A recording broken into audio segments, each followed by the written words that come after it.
to Normalcy, the Transition to Normalcy panel. I'm Nicole and Sarita. We're going to be the moderator for this. I just wanted to ask our lovely panelists here for some introductions, what they're interested in and what their main things are. I guess we'll go with Dr. Sweeny first. Yeah, sure. Hi, I'm Kate Sweeny. I probably know most of you, although with masks it's a little hard. I'm a professor here in the department. I'm finishing my 14th year here. Is that crazy? I'm arbitrary number, but I've been around a long time. My research is generally on the psychology of uncertainty, so obviously quite relevant to our COVID-19 experiences. And I've looked a little bit at how uncertainty has played out during COVID, although I don't have a ton of data. I'm happy to speculate wildly, so thanks for being here. I'm Dr. Huffman, and this is my 17th year. I had to think about it.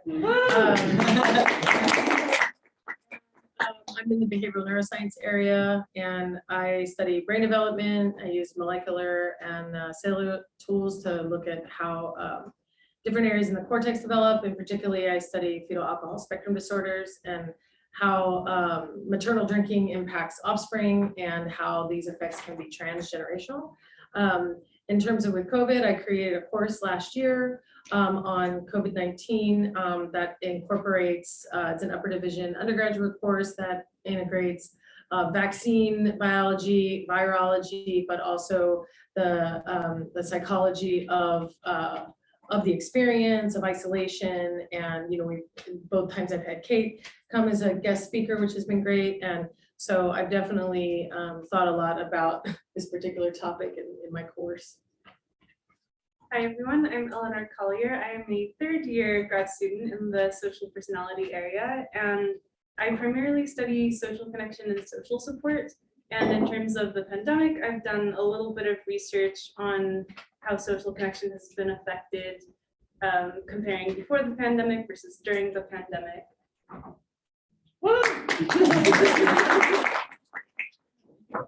Yeah, thank you all for those introductions. So to start off our panel, the first question that we'll be asking is, in what ways could people best support each other during the transition to normalcy? So I did collect some data looking at daily conversations, daily social interactions between people. And we have some data from before the pandemic versus during the pandemic. And while we haven't found too much with it, honestly, yet, I kind of want to probe it a little bit more. Actually, our lovely Yuritsa did a poster last year looking at that. And we were trying to find what might be some sort of individual difference variables that affect people's social connection, especially because there's been kind of mixed findings about social connection pre versus post pandemic. So across the board, it doesn't necessarily look like social connection has decreased a ton for everyone, but of course there might be certain people who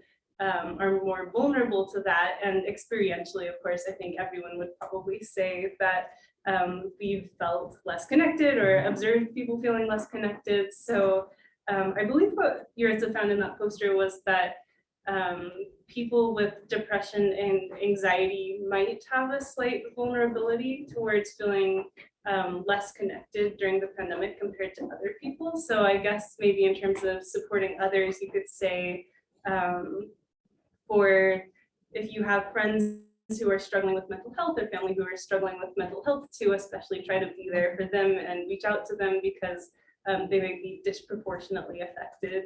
Well, patience, I guess, is one. And I think, but also I think we have to be patient with our reactions to things as instructors.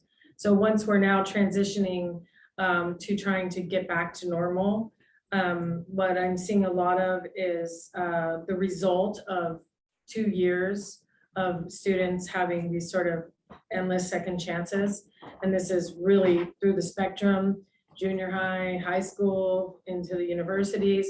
And so I've noticed, and I'm actually not really sure how to nuance this with them, there's a lot of mental health issues, a lot of reasons why, people can't take exams when they're supposed to, things that before we would just say, sorry, you get a 0. And now I feel like, I want us to all get back to that. Like I want people to increase their, resilience and their strength and to be able to get back there, but we're far from it. So I struggle with it, to be honest with you. I don't have an answer as to how, but I think just making gradual steps. So decreasing, for me, I'm thinking of decreasing the size of the accommodations, but still providing them so they still feel supported, but maybe not just like full pass. Okay, you can get a pass, but you're gonna just have to do a little bit extra for me to make this work. Because I think just, it's like the whole country, I mean, other countries were affected differently, but our whole country, I feel like, well, the West Coast, I mean, there are, that's also the problem, is that there are states that didn't do this. So Georgia, you know, the students were out of school for, 6 weeks or something, 2 months maybe. And so they don't feel that. But in California, we certainly do. So that's kind of one thing I've just been thinking a lot about. So it's not going to answer, but it's more of a Supporting students though. but it is still supporting students during this transition and understanding that it's stressful for them. And then of course, recognizing that it's also stressful for us trying to figure out the best answer, best way to go. I'm gonna just, I guess, a couple of quick things. I haven't studied social support in the context of the pandemic per se, but I have looked at it in the broader context of uncertainty and waiting for different kinds of news in our lives. And the main thing that I got from that project that I did is that so there's a huge amount of research on social support, like huge amounts. And you could read all of it and still come away having no idea how best to support someone in a difficult time. It's actually really hard to identify like specific kinds of behaviors you can do that always help. Like that's just doesn't exist. The same behavior could be very helpful and very hurtful in different situations. And we often don't know exactly what we need. We're not very good at asking for help. And even more complicated, if we ask people for help, even though people love helping, it makes people happy to help, the asking for it can be really difficult, certainly challenging to do, but can even kind of decrease your well-being if you have to say, hey, I need something, I need you, I need some connection, I need some support. And so one of the things that I've kind of gotten out of that big research area is that something that the field calls invisible support is actually often very helpful. And that's basically helping someone when they're not really going to notice. So don't make people ask, just be there, do things for them. If you see them struggling, as Eleanor said, if you know you have a friend or a loved one who struggles in general with mental health, presume they probably could use a little extra support right now, and then just kind of be there without them having to ask, and then everyone kind of benefits. The other thing I would say, kind of related to Kelly's point, is that I do think we're in an unusually or sort of a special vulnerable time right now as we do transition back. Like I felt sort of during the pandemic that because we were all so aware of the lack of connection, we were also, or a lot of us at least, were making a lot of effort to find those connections, like Zoom happy hours and like getting together at outdoor events or whatever. And now we're in this weird in-between space. We're like kind of back, everything's kind of normal, but a lot of people aren't back. And like our faculty meetings, it's like 10 of us there, even though there's 30 of us in the department because everyone else is on Zoom, and it just doesn't quite feel normal. So I think it's important for ourselves in terms of self-care, and also for those around us, to sort of note that like it's not normal yet. In fact, this might be the rockiest bit in some ways, this kind of re-entering into the world, and we could all use a little extra help. I love that. That's very interesting. So next one, from a social perspective, what are some of the short-term impacts of COVID that you could expect to receive in the near future, hopefully? Certainly it's related to my last point, which is like, I kind of would have predicted that once things could be back in person, that a lot of the like lack of social connection would just immediately resolve itself. And I don't feel it resolving itself entirely. I think we're in these habits of just like not leaving the house. And I think that for me, at least, just personally, is kind of wearing on me. So that's sort of the opposite of your question, which is like, it's not receding, and I thought it might. But I think, that's so key, because like the other sorts of effects we've seen of the pandemic, like anxiety, like depression rates being higher than normal, a lot of that I think is tied to social connection and the lack of it. And so until that sort of fixes itself, I don't know that we'll see those other challenges recede. That's on very optimistic notes. Very good. But I think we are, obviously the masking is receding. Yeah. That's receding. And I suppose if masks did sort of, in not a good way, promote social isolation, that is something that I think will continue to go away, although I'm not necessarily sure it should, but I think it will. And then certainly just what's already happened. The gatherings are, the gatherings and the travel, everything is pretty back to normal. Disney's back to full capacity. So yeah, and so pretty much everything now Churches are packed, people aren't wearing masks. I mean, Concerts, every shows, concerts, yeah. everything is, in that regard, has receded, I think. There's not really any distancing or anything being implemented anymore. Yeah, I think the whole moving around thing is an interesting change now that we're getting some of that back because, well, through my research, I found that there actually isn't really a huge difference in social connection on average when people interact in person versus over video or audio. It does matter for certain subgroups of people and also on days when you're experiencing less positive mood or less of a sense of meaning, people seem to benefit more from talking versus messaging. But as long as you're talking, it doesn't really matter too much what the medium is. But there's also not my own research, but research that I've heard of on something called spatial entropy, which is kind of a funny word, but it's basically like how much do you move location throughout the day? So how many places do you go across geographical space? And that has been found to correlate a lot with well-being. So I think that while it might not change social connection too much for most people, it could change just general well-being, and that could be helpful in general. I think I have one more thing and then I have a question. The thing that I've been really struck by, I think that is improving and that I'm like feeling improve is this the sort of incidental social interactions that you have. So like good friends, you know, I was still like texting with or, you know, Zooming with or whatever during the pandemic, but I wasn't like running into the cashier at the grocery store or, you know, some colleague who I don't know as well or a student I've never met. And those kind of weak ties, I think I don't know a ton of research on this, but I think we know to be pretty important for well-being. Sandstrom and Dunn have done research on that. And have found that interacting with these sort of weak ties or people you don't really know too well actually has a surprising boost on your sense of connection, but especially like your sense of how much you belong in a community. In my research, I found you still connect a lot more with people who you know better. So like friends, family, romantic partners, but those weak tie interactions are especially important. And I think that to add a little more nuance to it, Sandstrom and Dunn also found that on days when introverts were experiencing less less connection overall, interacting with these weak ties really helped, which is kind of counterintuitive because you think extroverts would enjoy that more, but apparently introverts got the most benefit from interacting with weak ties. My husband commented, my husband's more of an introvert, I'm more of an extrovert, and he was the one commenting throughout the pandemic, like it's just weird that I'm not seeing any random humans, like not even close friends, but just like the randoms out in the world. And you really felt that. It's interesting. And we had a question right there. Sorry, I just wanted to like elaborate on your statement with like you said Disney parks are open, masks are being held in person. I do see that occurring. I went back for Mother's Day to go with my mom so I could take her out to eat, go to mass on Sunday, and then I noticed although like the mask mandates and the social distancing isn't a thing as much as it used to be in the beginning, I don't see a lot of people there anymore, right? And so people found a way to just not leave the house, like they look at masks on their phones, right? Or you brought grocery shopping as well, Sweeny.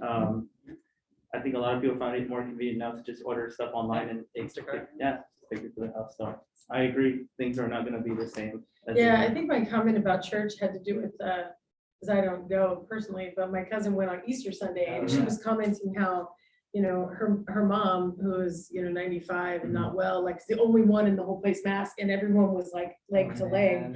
But that was Easter Sunday, right? Easter.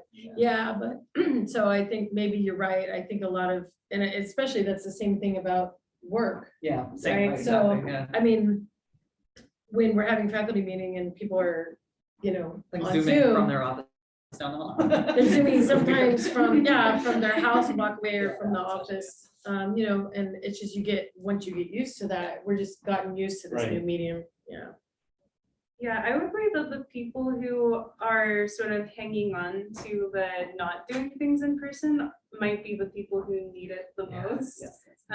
Like people who do struggle with mental health and just have found that it might feel more convenient or better temporarily to not go outside, but it might be more damaging in the long run.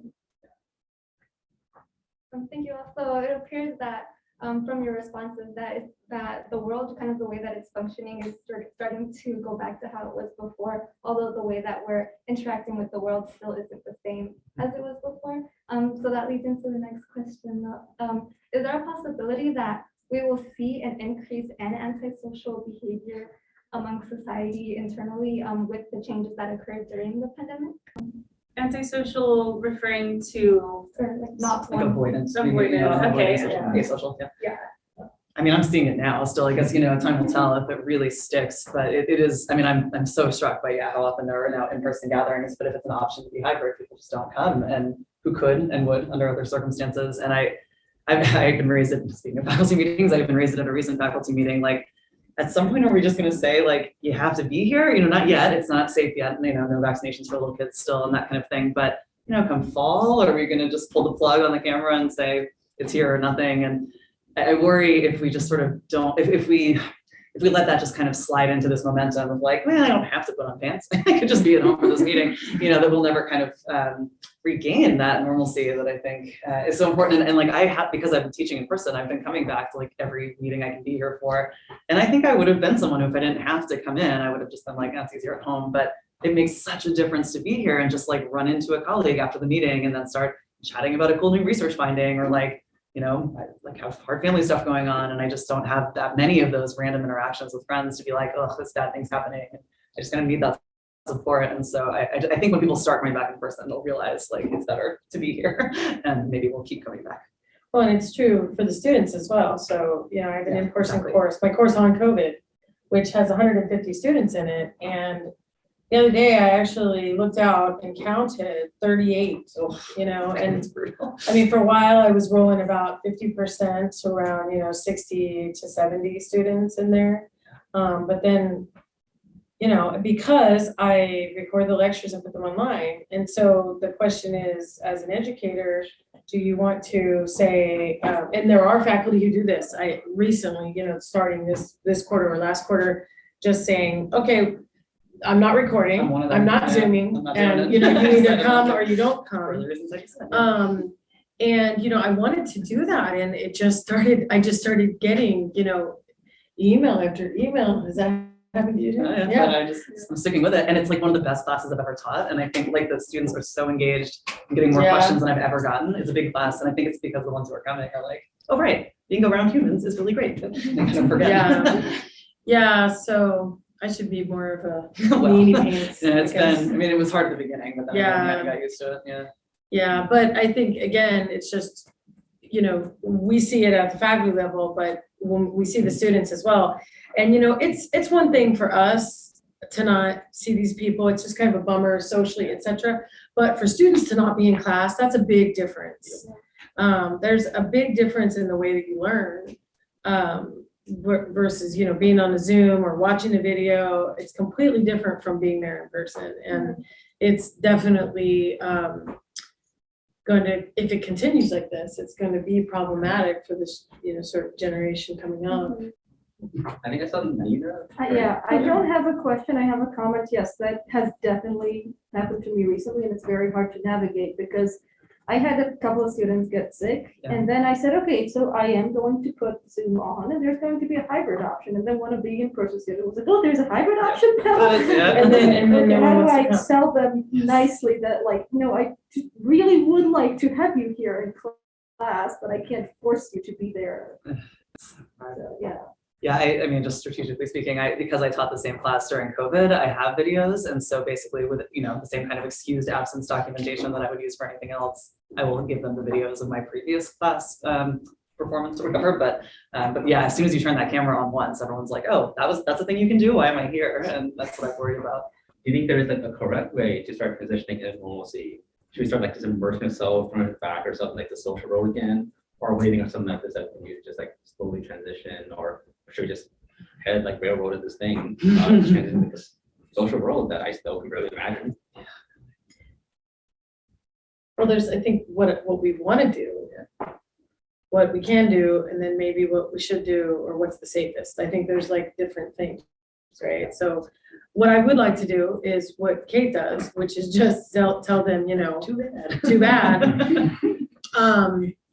And when they miss exams, say, oh, when they, this I get a lot about, which I never had before, mental health issues. I had anxiety, during the 2 days that I could have taken the exam for 90 minutes in a 33-hour period.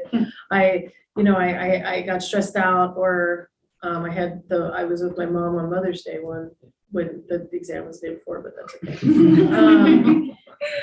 But during COVID, we would have been like, okay, well, you can just take it, So I want to say, no documentation. Did you go to the ER for your panic attack? But then I think, okay, so is that what I should do? So that may be what I want to do. I maybe want to just say, you have to come to class, you have to take the exams, you have to be held accountable for everything, like we were all held accountable before the pandemic. But everyone has spent 2 years, the students, not being held accountable. So it's very challenging to me to then all of a sudden say, oh,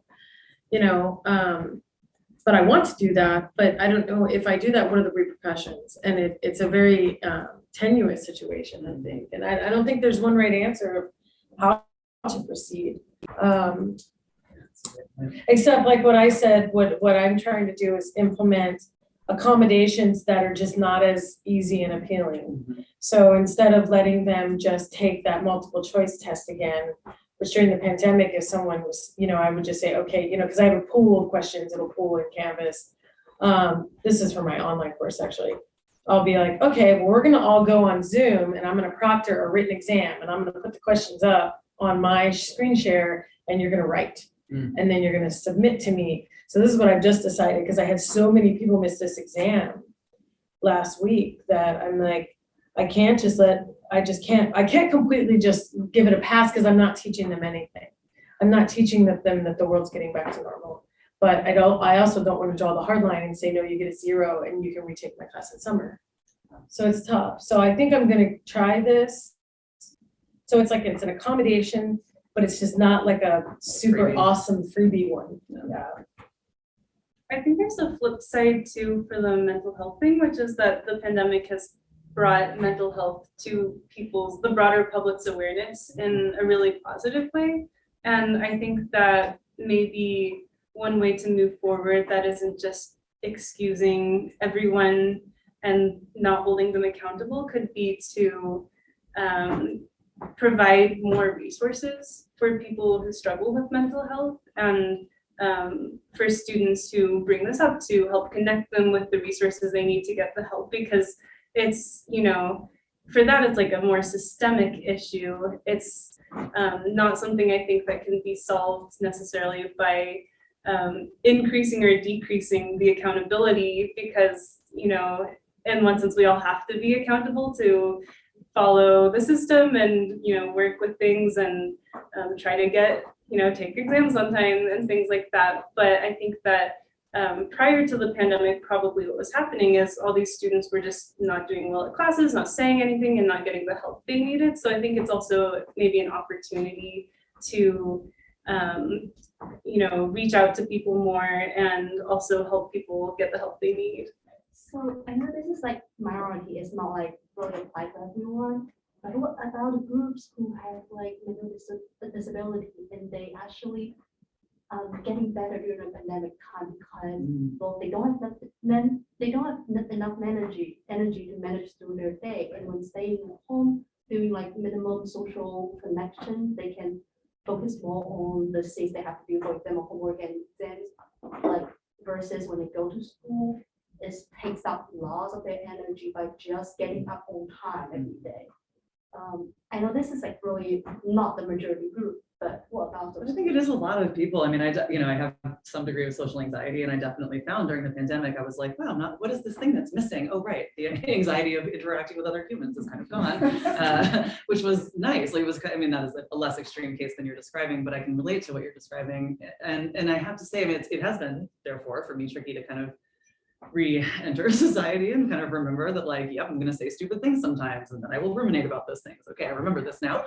But I've also found, this again is not going to be true for everyone, but for me at least, I've found, there's pros and cons to that sort of re-entry into real life, and I was missing the pros too, which has obviously been kind of a theme in my comments, that as much as if I'm in person, there's sort of more of that anxiety, more of that risk of saying something silly, but also, more opportunity for engagement and connection with others and other things that are really positive for at least my mental health. So that doesn't, it's an incredibly unsatisfying answer to your question, which is that level of mental health challenge is just a day-to-day burden every day.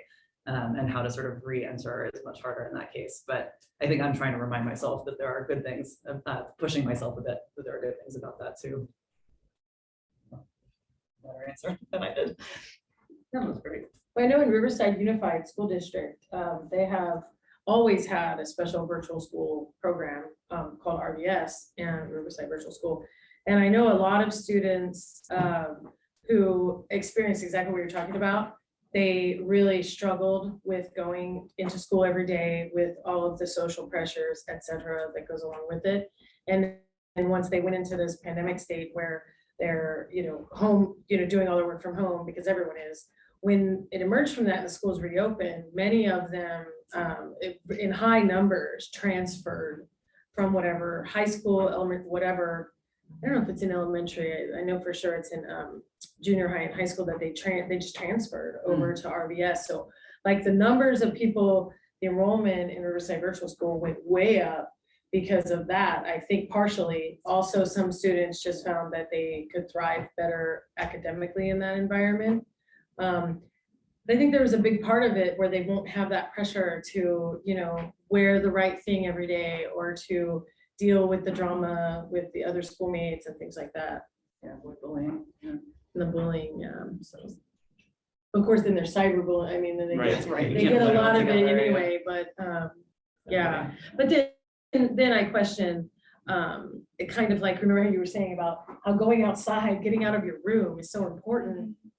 And when I was thinking that this panel was on the learning and memory stuff, I had thought a lot about how context dependent things for learning are so important. So if you're doing all of your learning in your bedroom or even an office or whatever, for like all 5 of your classes, let's say, you don't have the same cues where, let's say you're in a class in UNLH, you walk back in during the exam because you're in that environment now where you learned that, and that environment's different from where you're learning everything else.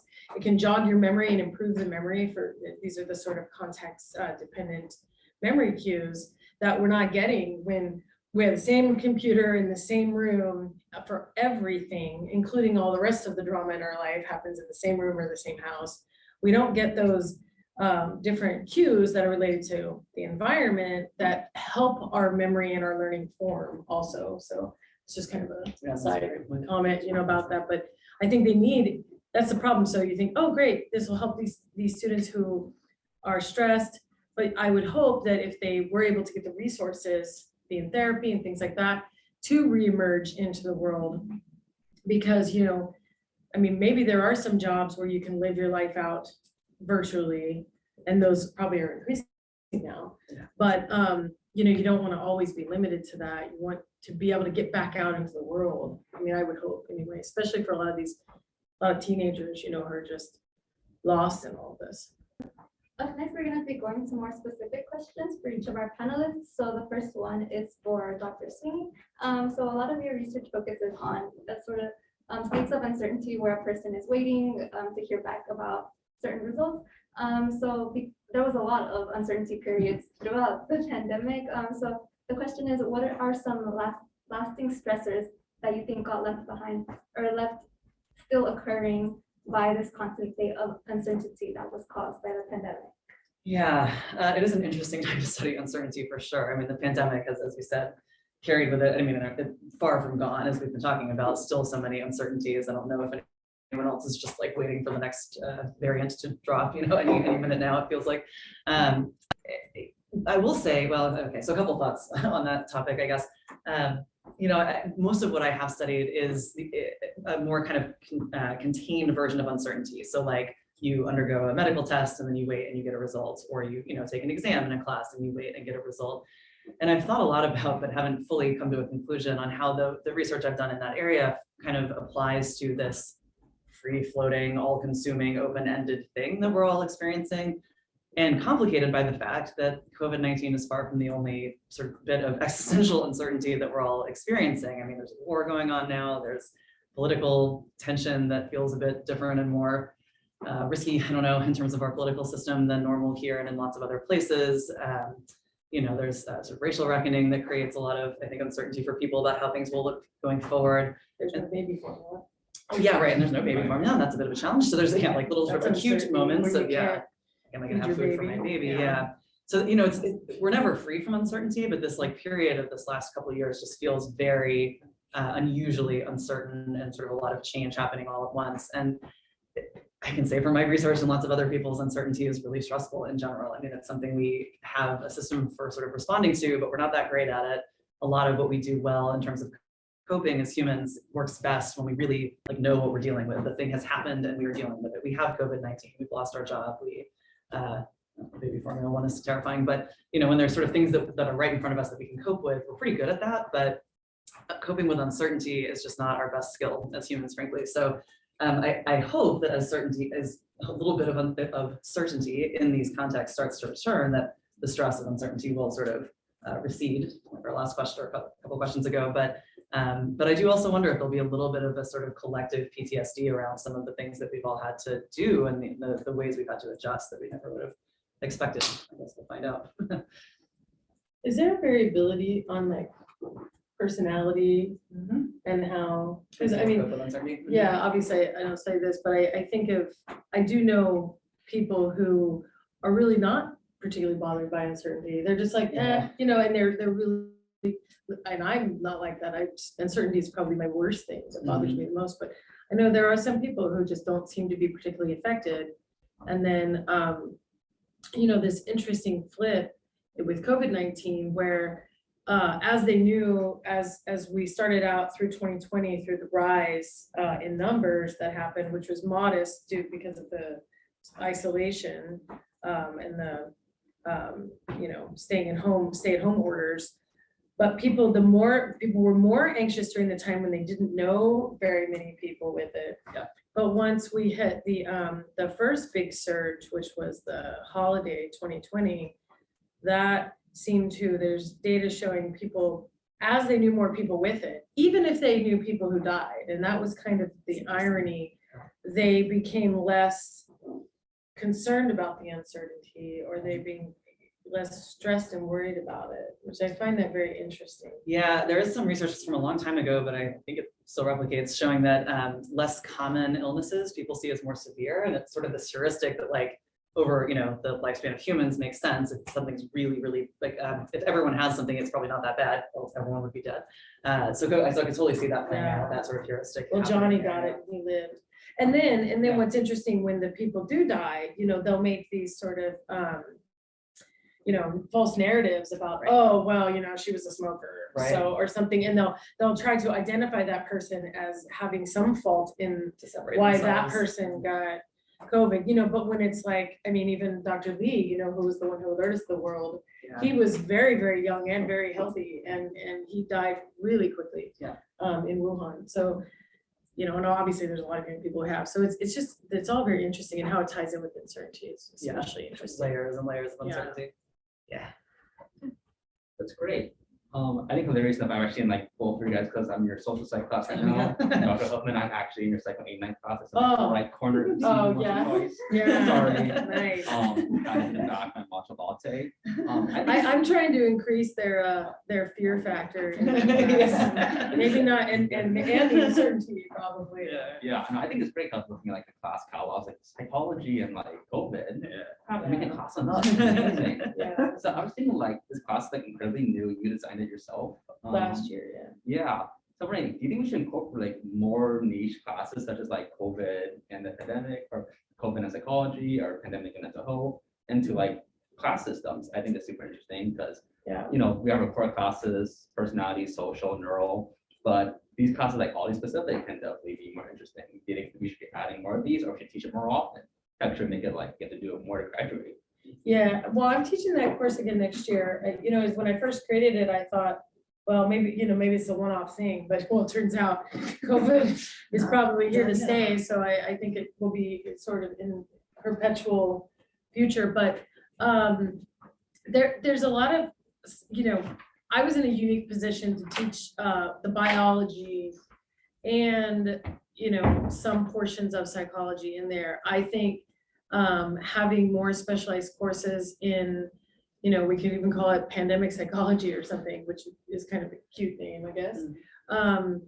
That go into more detail about like the things that I brush upon. Like I talk about, you know, coping, you know, grief. I talk about the domestic violence changes. I talked about, you know, changes in substance abuse and these kind of psychological things, social isolation, whatever. But, you know, I touched upon them, but if we could have more specialized courses, that would be, I think it's really important because it's not going anywhere, unfortunately. It's going to be in our lives, whether, you know, hopefully we're just hoping to move into this endemic stage where we just, like the flu shot, we get the boosters and, you know, it's something we are living with, but the death tolls continue to decline, of course, among, you know, vaccinated people, not so much among unvaccinated people. But yeah, I think that would be great for people, or the people who are more psychologists than me, because you know, I'm a neuroscientist, to really get into some of the nitty gritty on that. And I think students would be very interested in No, it's a that. great Yeah. class, yeah. If it's offered again, well, I recommend taking classes with Dr. Huffman or Dr. Sweeny, great time to have. Well, thank you. That's what it makes me emotional. Even though there's hardly any people in the class. So I remember you go to class on the fall, or no, sorry, on like Tuesday, you're like. I counted, yeah, I was like, it was so Such a few, I'm like, fantastic- I need to just count, and it was 38 or something, and I was like, oh my god. Oh, You know. like, I thought it was your psych one class. I'll take you during the summer. Okay. I wanted to take you during the spring, however, I don't get priority. registration. 189's in fall. I'm doing 189 again, that's the COVID class in fall. That takes- So it's under advanced topics in psychology. Well, I do think it's a really cool thing because we cover misinformation that went through, you know, about the 5G chips and the vaccine and these kinds of things. That it's funny, we don't really talk about them anymore, but this was a big deal back when those rumors were going around, and there's still so many people who aren't vaccinated because of these kinds of fears. And it's really important, you know, you don't need to know in depth hardcore on the biology, but I think it's good to understand, to be able to explain to someone why the vaccine is safe. And, you know, with the vaccine biology, to be able to at least say, you know, here's why, you know, it's not something that's going to give it to you or kill you, or there's no way there can be a 5G chip in there. I don't think it's good. Thank you. For our last question is for Eleanor and Collier. Your research focuses on social connection and kind of the patterns that we saw maybe during the pandemic, and now I think you're looking into some that we see now post-pandemic, and so I'm wondering, so what are some lasting impacts that you've either seen or that you think got left over by COVID-19, by the pandemic, that got left on people's ability to connect with one another? Yeah, so I think everything I say will probably just be mostly speculative because I don't have super concrete data on that, but I do think that there's a lot of nuances in social connections. So there's, you know, the general feeling of social connection. There's feeling connected with a specific person. And then there's also the flip side of that, which is loneliness. And you would think that feeling connected with people and feeling lonely are exact opposites of each other, but they're actually not. Like, you can feel both of those at the exact same time.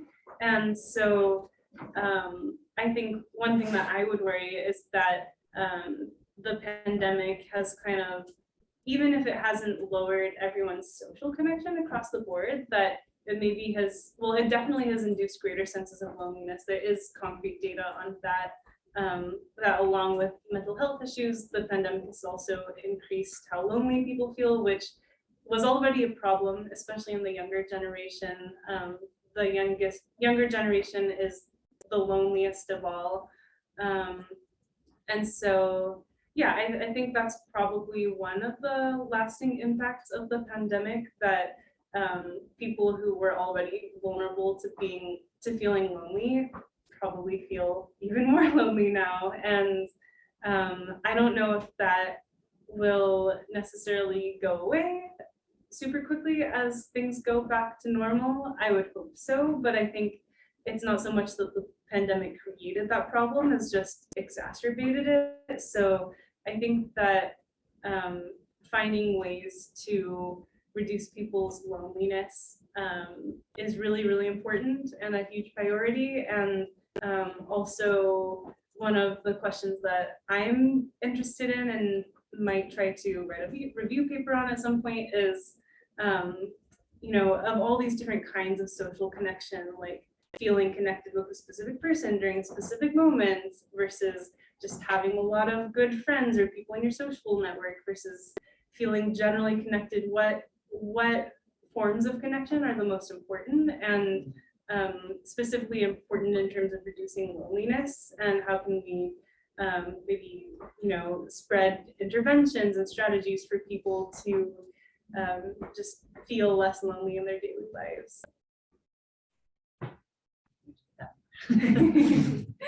Yeah, that's great. I think we're getting close to 3 o'clock. So yeah, so I think we're just going to close up now. It's getting close to 3 o'clock. So we're probably going to the next one. But can I get a round of applause for the great counseling project?